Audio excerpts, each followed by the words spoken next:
Today we're going to go through a typical wizard build. Now you may have noticed that wizards get wrecked by absolutely everything, so we're going to try and focus on keeping your wizard alive and also doing some pretty decent damage. So without further ado, let's get into it.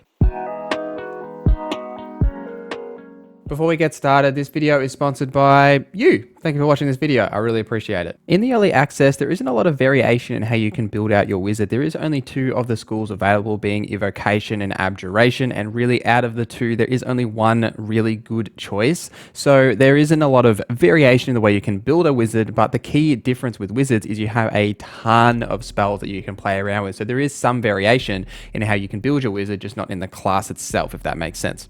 The main purpose of what we're trying to do here is keep your wizard or Gale, if you are using Gale in your party, alive during fights. As the AI in the early access, at least, I kind of expect this to half change, but in the early access, the wizards are focused hard by the AI. Low intelligence, high intelligence, it doesn't matter. If the wizard is in range, they will book it for your wizard every single time. The benefits of a wizard, however, is that you can do a really high amount of damage and also control the battlefield with the elemental effects that you can trigger, which doesn't really align with traditional Dungeons and Dragons, but because you can do this in the game, it is very valuable to have a wizard that can affect the environment.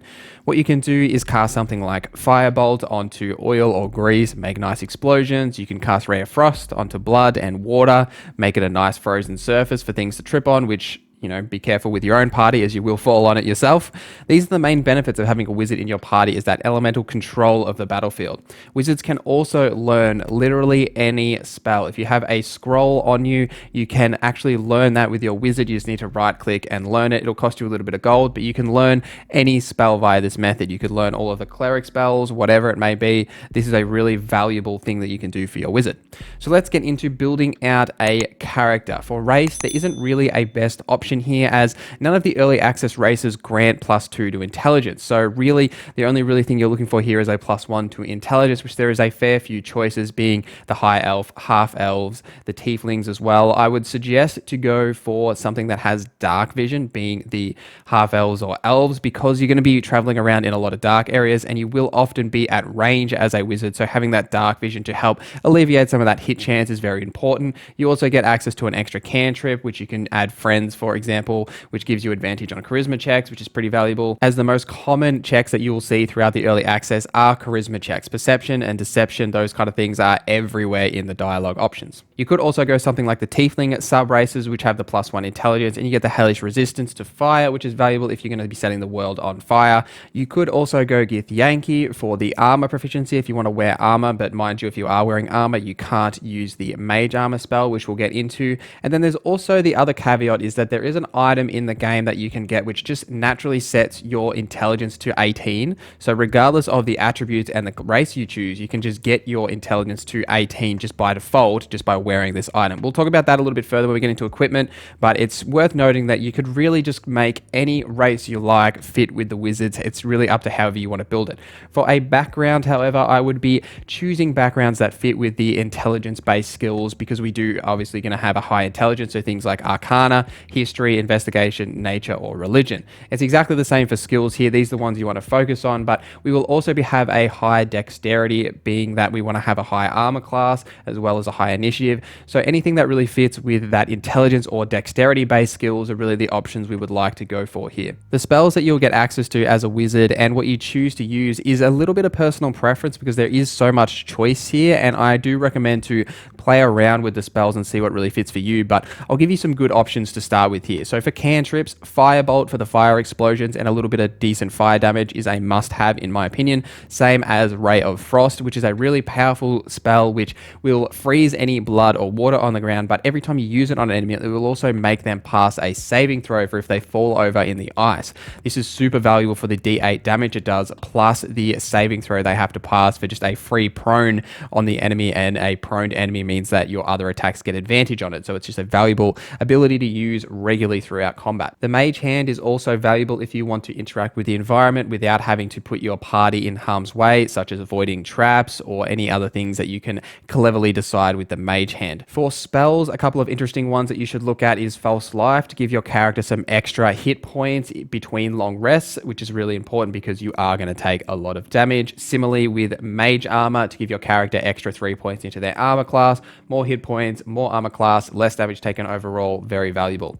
Find Familiar is also an interesting one as you can summon a various amount of creatures. What you can do with a Familiar is they can be used in combat as basically cannon fodder, but they will do a little bit of damage. It's just a nice way to have. It's just something else to help you in combat as well. Grease is really important if you want to be casting Firebolt on things. You can cast a grease pool on the ground, Firebolt it, set a nice explosion off. Very well done. Magic Missile is a must as well, as this attack spell sends out 3 darts, each dealing 1d4 damage plus 1 to force damage, and it is a guaranteed hit as you level up this spell as well. When you get to level 2, it will shoot out 4 darts. This spell is really good to focus down enemies. And the last spot, you could really just choose whatever you like. Ray of Sickness is a good option to do some poison damage and poison the target, but there is plenty of choices that you can choose from here. For attributes, your primary stat should be Intelligence, followed by Dexterity and Constitution. Dexterity should be high for the extra armor class, and Constitution should be high, 1 for the extra health you'll get, but also for the benefits for your concentration spells. Wizards will occasionally be casting concentration spells, which require you to focus on the spell. It can be broken by another concentration spell. However, if you take damage, you'll be required to pass a Constitution saving throw to maintain the concentration for the spell. So having a high concentration will also make this easier to pass these saving throws when they do occur. Now, as mentioned, if you're going the headband route, you don't need to put points into intelligence. You really could put your intelligence as low as possible and put all your points into Dex, Constitution, and whatever else you feel like, and then go find this headband. Instantly sets your intelligence to 18, so you get the benefits from that there. Now, let's cover the leveling up process. At level 2, and really any level for a wizard, you get additional spell slots, so you'll have more spells to choose from. It's also worth noting that if you're playing as Gale, at level 2, you should be picking up Magic Missile, as he doesn't have it by default. At level 2, you'll also pick your subclass, the Evocation School or Abjuration. I would definitely suggest to go Evocation here, as most of the spells you will be casting are Evocation spells, and it also means that allied creatures automatically succeed their saving throws and take no damage from the spells that you're casting. In terms of Abjuration, you're only really going to be casting Mage Armor, which is an Abjuration spell, so there isn't a lot of benefits to going this school, so the Evocation is definitely the choice here, but you could go Abjuration if you really felt like it. Level 3 comes with more spell slots, as well as your first level 2 spells. There are plenty of good options here, but a couple of standouts, especially for Gale and any race that doesn't have Dark Vision, is the Dark Vision spell, so that you can see in the dark and increase your hit chance, because there will be a lot of times when you are underground or doing something in the dark, and it's a very good idea to have this ability. Scorching Ray is a really powerful fire attack. It does 2d6 fire damage on 3 targets, so it's kind of like a souped up Magic Missile, except it does fire damage basically. So there's plenty of other options here, and it's really up to you what you would like to choose. You will also get level 2 variants of your level 1 spells. They'll do extra effects, like Magic Missile, for example, will shoot an extra projectile, as I mentioned earlier. At level 4, same with the other wizard levels, it's more spell slots and more cantrips. You will also get a feat here, as with any other class, and the option here is the ability improvement. For Gale, if you don't have the intelligence headband, I would put both points into intelligence. However, if you do, then the best option here is to go for Dexterity for the extra armor class. For your custom character, again, same kind of decision here, but Dex and Constitution would be the best options. Unless you've got the headband, then just go straight into intelligence. And now for equipment and this elusive headband. Now, this is a mild spoiler warning for you here. I'm going to tell you where you can get this headband. It's not a huge spoiler, but just, you know, if you're looking to go into this game completely fresh, here is a little mild spoiler warning for you. So the headband itself can be found in the Blighted Village from these nice trolls. Now, you will have to dispose of these trolls, especially the leader troll, to get this headband if you go this route and you want to have this headband. The trolls, however, can actually be summoned to aid you in combat if you choose not to murder them in cold blood. They will give you a horn if you pass the checks, and you can just summon them into literally any fight and they can help you out. They are 3 high health and decent damage trolls that you can just summon at will to aid you in combat. This is why I don't necessarily believe that just killing these guys for this headband is the only option. There is another option to keep them and use them in fights that are necessary, but it is entirely up to you what you would like to do.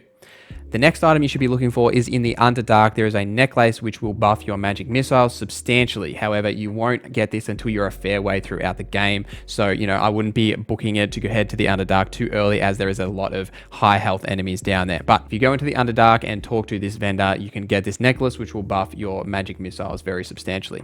And for the rest of your gear, it is really up to you and what race you choose. Obviously, if you chose a race that can wear armor, throw some armor on, and it will help with your armor class. Now, some gameplay tips to close us out. In between your rests, you can restore some of your spell slots with the Arcane Recovery ability. This is a good idea to do this just so you can get that little bit of extra spells in between each of your rests. You can learn spells by right-clicking on the scroll and learning the spell for a couple of gold, as I mentioned. And before you even start combat, you should always have mage armor casted on your mage. If you did go the false life route, you should also have this casted for the extra HP and the extra armor class, just to try and keep them alive, as they do get focused pretty hard.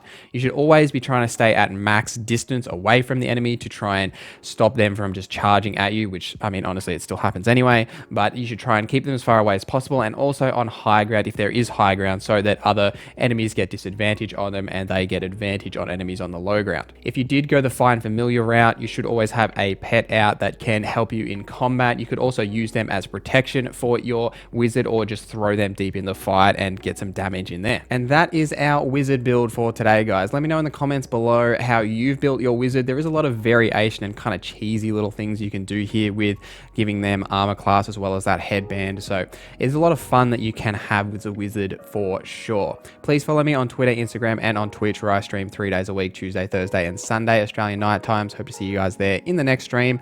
Thank you for watching this video. My name is Norza, and I hope you have a great day.